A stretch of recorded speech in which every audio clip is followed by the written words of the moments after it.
அனைவருக்கும் வணக்கம். இது உங்கள் கரூர் கிளாசிக் கிச்சன். என்னோட சப்ஸ்கிரைபர் ரொம்ப நாளைக்கு முன்னாடியே மட்டன் தம் பிரியாணி ரெசிபி கேட்டிருந்தாங்க. அவங்களுக்காக தான் இந்த ரெசிபி. வாங்க எப்படி செய்யலான்னு பார்க்கலாம். நான் இன்றைக்கி 1/2 கிலோ அளவுக்கு மட்டன் எடுத்து நல்லா சுத்தம் பண்ணிவிட்டு அதில் 2 டேபிள் ஸ்பூன் இஞ்சி பூண்டு விழுது, 1 teaspoon red chilli powder, 1 teaspoon வர கொத்தமல்லி தூள், 1/2 டீஸ்பூன் சீரகத்தூள். சீரகத்தை நீங்கள் வறுத்து வீட்டிலேயே அரைச்சி பொடி பண்ணிக்கலாம். 1 டீஸ்பூன் அளவுக்கு கரம் மசாலா பவுடர், 1/4 டீஸ்பூன் மஞ்சள் தூள். நான் இன்றைக்கி இதுக்கு பயாஜி சில்லி பவுடர் ஆட் பண்ணியிருக்கேன். உங்களுக்கு இது கிடைக்கலன்னா red chilli powder, Kashmiri red chilli powder add பண்ணிக்கோங்க. 2 டேபிள் ஸ்பூன் அளவுக்கு நெய் ஆட் பண்ணியிருக்கேன். நெய் வாசம் பிடிக்காதவங்க எண்ணெயை சேர்த்து ஆட் பண்ணிக்கலாம்.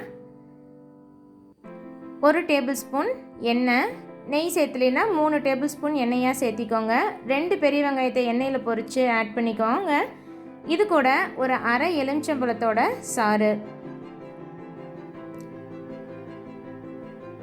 2 ஏலக்காய், ஒரு சின்ன அன்னாச்சிப்பூ, 2 துண்டு பட்டை,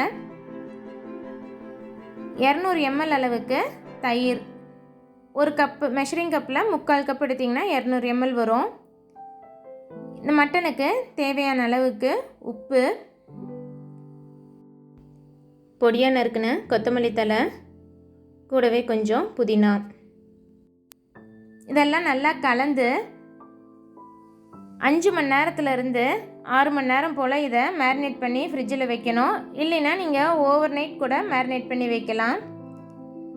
நல்லா மட்டன் கூட எல்லா மசாலும் கலந்து வர அளவுக்கு மேரினேட் பண்ணிக்கோங்க. நான் இன்றைக்கி இதில் பச்சை மிளகாய் ஆட் பண்ண மறந்துட்டேன். முதல்ல நீங்கள் ஒரு 2 பச்சை மிளகாயை கீறி சேர்த்திக்கோங்க. 1 டீஸ்பூன் அளவுக்கு குங்குமப்பூ எடுத்து அதில் 4 டேபிள் ஸ்பூன் அளவுக்கு வெதுன்னு இருக்க பால் ஆட் பண்ணி ஊற வச்சுக்கலாம். 2 கப் அளவுக்கு பாஸ்மதி அரிசி, அதாவது 375 கிராம் அளவுக்கு பாஸ்மதி அரிசி எடுத்திருக்கேன். இதை மட்டும் கல்நீர் பிடிச்சி ஊற வச்சுக்கோங்க. 1/2 மணி நேரத்துக்கு மேலே ஊற வைக்காதீங்க. நம்மளோட அரிசியும் மட்டனும் நல்லா ஊறி வந்துருச்சு. இப்போ இதை வேக வச்சு எடுத்துக்கலாம். ஃபஸ்ட்டு குக்கரில் மட்டன் பீசஸை 3 விசில் விட்டு வேக வச்சு எடுத்து வச்சுக்க போகிறோம். தம் போடும்போது சிக்கன் பீசஸ் தம்லேயே குக் ஆகிடும். ஆனால் மட்டன் அவ்வளோ சீக்கிரம் குக் ஆகாது. அதனால் முதல்ல குக்கர் மூடி போட்டு ஒரு 3 விசில் மட்டும் விட்டு மட்டனை தனியாக வேக வச்சு எடுத்துக்கலாம். இது வேகிறதுக்குள்ளே நம்ம அரிசியை வேக வச்சுக்க போகிறோம். அதுக்கு 8 கப் அளவுக்கு தண்ணி கொதிக்க வச்சுட்டு அதில் 2 துண்டு ஏலக்காய், ஒரு பிரிஞ்சி இலை, 3 பட்டை, 4 கிராம்பு, அரிசிக்கு தேவையான அளவுக்கு உப்பு, அரிசி ஒன்றோட ஒன்று ஒட்டாமல் வர்றதுக்காக கொஞ்சமாக நெய், இதெல்லாம் சேர்த்து கொதித்து வந்ததுக்கப்புறம் அரிசி ஆட் பண்ணிக்கோங்க. ரொம்ப நேரம் வேக வைக்க வேண்டாம். அரிசி 3/4 பாகம் வேக வைக்கிற அளவுக்கு வெந்ததுன்னா போதும். மீதி நம்ம தம் போடும்போது வெந்து வந்துடும். இந்த மாதிரி கொதித்து வரும்போது நீங்கள் அரிசியை உடைச்சி பார்த்திங்கன்னா உடையும். ஆனால் ரொம்ப வலுவலுன்னு எப்போவுமே சாப்பாடு வேகிற அளவுக்கு வெந்திருக்கக்கூடாது. அந்த ஸ்டேஜில் அடுப்பு ஆஃப் பண்ணிடுங்க. நம்மளோட மட்டனும் வேக வச்சு ஆஃப் பண்ணி வச்சுருக்கோம். ப்ரெஷர் ரிலீஸ் ஆனதுக்கப்புறம் குக்கர் ஓப்பன் பண்ணி பாருங்கள். மட்டன் நல்லா குக் ஆகிடுச்சு. அதில் பாதி அரிசியை ஃபஸ்ட் லேயராக ஆட் பண்ணிக்கலாம். நல்லா தண்ணியெல்லாம் வடிச்சிட்டு அந்த ஸ்பைசஸோடு எடுத்து அரிசி மட்டும் ஒரு லேயர் ஆட் பண்ணிவிட்டு அரிசிக்கு மேலே கொஞ்சமாக புதினா, கொத்தமல்லி, ஃப்ரைட் ஆனியன்ஸ் கொஞ்சம், நம்ம பாலில் ஊற வச்சுருக்க குங்குமப்பூ 2 டேபிள் ஸ்பூன் ஆட் பண்ணிக்கோங்க. இது அரிசிக்கு நல்ல ஒரு கலர் கொடுக்கும். மீதி பாதி அரிசியை அடுத்த லேயர் ஆட் பண்ணிக்கோங்க. அரிசியில் சுத்தமாக தண்ணி இல்லாமல் வடித்து எடுத்துருங்க.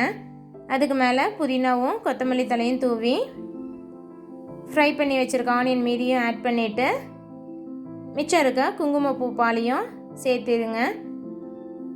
இதெல்லாம் நல்லா எல்லாம் ஒன்றுக்கு மேலே ஒன்று அடுக்கிட்டு கடைசியாக ஒரே 1 டேபிள் ஸ்பூன் அளவுக்கு நெய் எல்லா பக்கமும் படுற மாதிரி விட்டுட்டு ஒரு அலுமினியம் ஃபாயில் வச்சு இந்த மாதிரி நல்லா கவர் பண்ணிடுங்க. நமக்கு உள்ளே இருக்கிற ஆவி வெளியே போகக்கூடாது. அது மேலே ஒரு லிட் போட்டு நம்ம 30 நிமிஷம் தம் போட போகிறோம். ஒரு 10 நிமிஷம் அடுப்பு அடுப்புலேயே இருக்கட்டும் குக்கர். இப்போ தான் நான் அடுப்பு ஆன் பண்ணுறேன். 10 நிமிஷம் கழிச்சிட்டு குக்கரை எடுத்துகிட்டு அடுப்பில் ஒரு தோசை தவா வச்சுட்டு அதுக்கு மேலே குக்கர் வச்சு ஒரு 20 நிமிஷம் தம் போடுங்க. டைரெக்டாக நீங்கள் அடுப்புலேயே வச்சு தம் போடும்போது அடி பிடிச்சிரும். அடுப்பை அரை மணி நேரம் கழித்து ஆஃப் பண்ணிவிட்டு ஒரு 10 நிமிஷம் ரெஸ்ட்டு அப்படியே விட்டுருங்க. 10 நிமிஷத்துக்கு அப்புறமா ஓப்பன் பண்ணி பாருங்கள். நம்மளோட மட்டன் தம் பிரியாணி ரெடி ஆகிடுச்சு. சூப்பராக உதுராக நல்ல வாசத்தோட வீட்லேயே ஹைதராபாடி தம் பிரியாணி குவிக்காக ரெடி பண்ணிட்டோம். மட்டன் பீசஸும் ரொம்ப நல்லா வெந்து வந்திருக்குங்க இந்த மாதிரி நீங்கள் வேக வைக்கும்போது. இதை கத்திரிக்காய் இல்லைன்னா ஆனியன் ரைத்தா வச்சு சர்வ் பண்ணும்போது அவ்வளோ டேஸ்ட்டாக இருக்கும். எல்லோரும் கண்டிப்பாக விரும்பியும் சாப்பிடுவாங்க. ஹோட்டல் ஸ்டைலில் வீட்லேயே மட்டன் தம் பிரியாணி ரெடி. கண்டிப்பாக நீங்களும் ட்ரை பண்ணி பார்த்துட்டு எப்படி வந்திருக்குங்கிறத கமெண்ட் பண்ணுங்கள். நான் என் சேனலில் முதல்லையே மஷ்ரூம் ஒயிட் பிரியாணி எப்படிங்கிறத வீடியோ கொடுத்துருக்கேன். அந்த லிங்க் உங்களுக்கு டிஸ்கிரிப்ஷன் பாக்ஸில் கொடுக்குறேன். குவிக்காக இதோட நியூட்ரிட்டிவ் வேல்யூ பார்த்துடலாம். நான் இன்றைக்கி எடுத்த அளவுக்கு 4 பெரியவங்க தாராளமாக சாப்பிட்ற அளவுக்கு பிரியாணி குவான்டிட்டி வரும். இங்கே நான் கொடுத்துருக்க நியூட்ரிட்டிவ் வேல்யூ ஒரு போர்ஷனுக்கு உண்டான வேல்யூ. இந்த வீடியோ உங்களுக்கு பிடிச்சிருந்ததுன்னா லைக் பண்ணிவிட்டு மறக்காமல் உங்கள் ஃப்ரெண்ட்ஸ் கூடயும் ஷேர் பண்ணுங்கள். இது வரைக்கும் எங்கள் சேனலில் சப்ஸ்கிரைப் பண்ணாமல் பார்த்துட்டு இருந்தீங்கன்னா சப்ஸ்கிரைப் பண்ணிவிட்டு கூடவே பக்கத்தில் இருக்க பெல் ஐக்கான் கிளிக் பண்ணி வச்சுக்கோங்க. அப்போ தான் நான் போடுற புது வீடியோஸோட நோட்டிஃபிகேஷன்ஸ் உங்களுக்கு உடனே கிடைக்கும். Thanks for watching.